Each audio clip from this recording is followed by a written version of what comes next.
Goeiemôre vriende, dit is vandag Sondag 28 April 2024 en ons is by dag 46 van ons gebedskursus. Meer spesifiek is ons besig om te kyk na die borsharnas van geregtigheid en dan na die deel van die steen van Levi wat dan in hierdie priester se borsharnas was.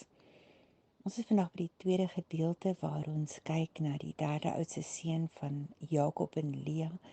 Dis nou Levi en dan watter edelgesteente binne in hierdie borsharnas van die priester was.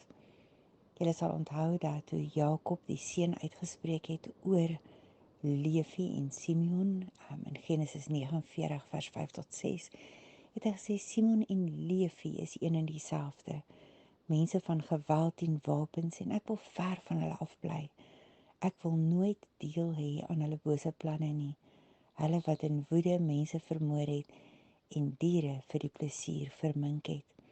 Ons het ook gekyk na die wapen van Levi en ons het gesê dat dit is 'n rooierige agtergrond wat hulle op hulle vlag het en dan was die priester of die beeld van die priester dan op hierdie wapen, want Levi is die stam wat verantwoordelik was vir die dienswerk in die tabernakel en dan ook later in die tempel.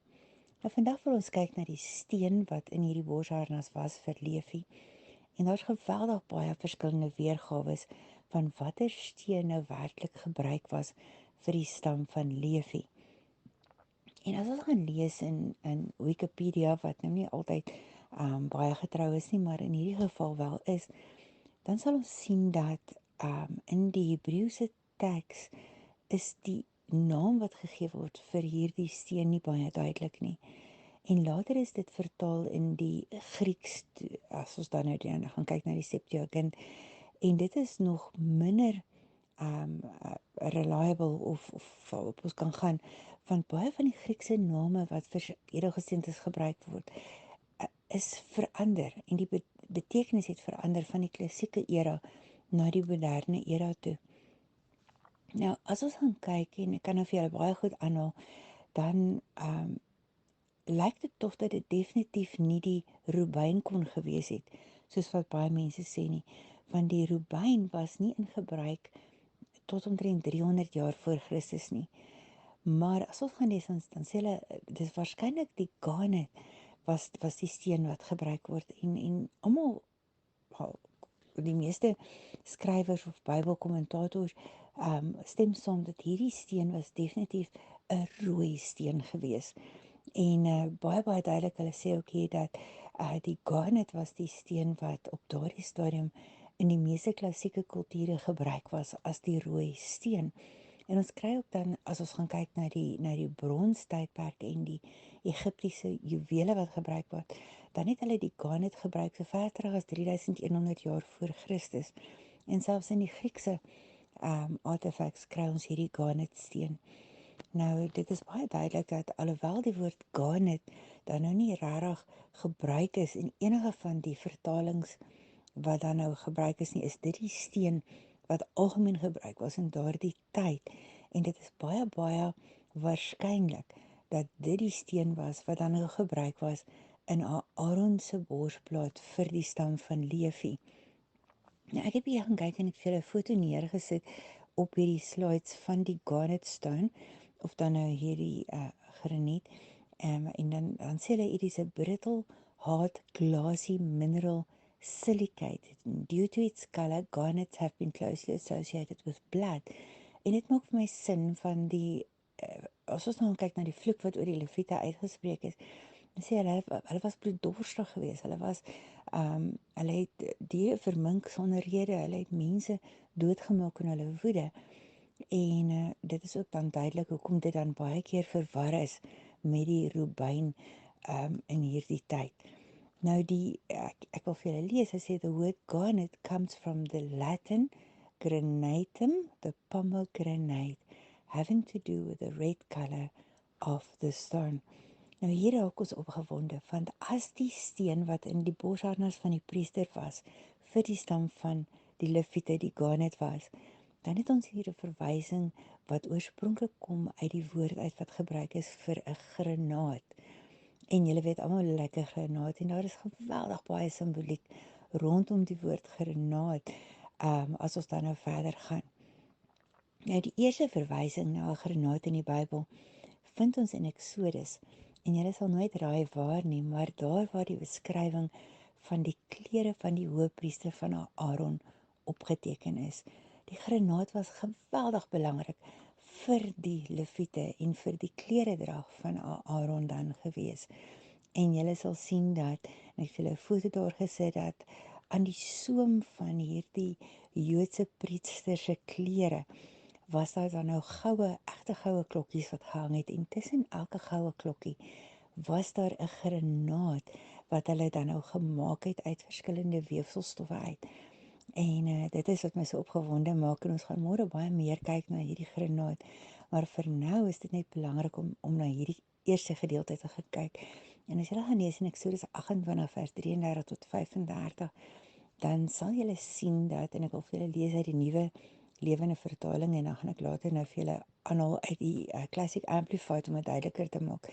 Hy sê in vers 31, die mantel wat saam met die skouerkleed gedra word, moet van blou materiaal gemaak word. En dan sê vers 32, in die middel moet daar 'n opening vir Aaron se kop wees. En die opening moet 'n omboorsel hê sodat dit nie kan skeur nie. En dan sê vers 33, maak tossokkies van blou pers bloedrooi garing en werk dit vas aan die mantel met die goue klokkies tussenin. Jy sal sien die nuwe lewende vertaling verwys na tossokkies en maak net 'n nota daarvan. Ons gaan nou verder daarna kyk.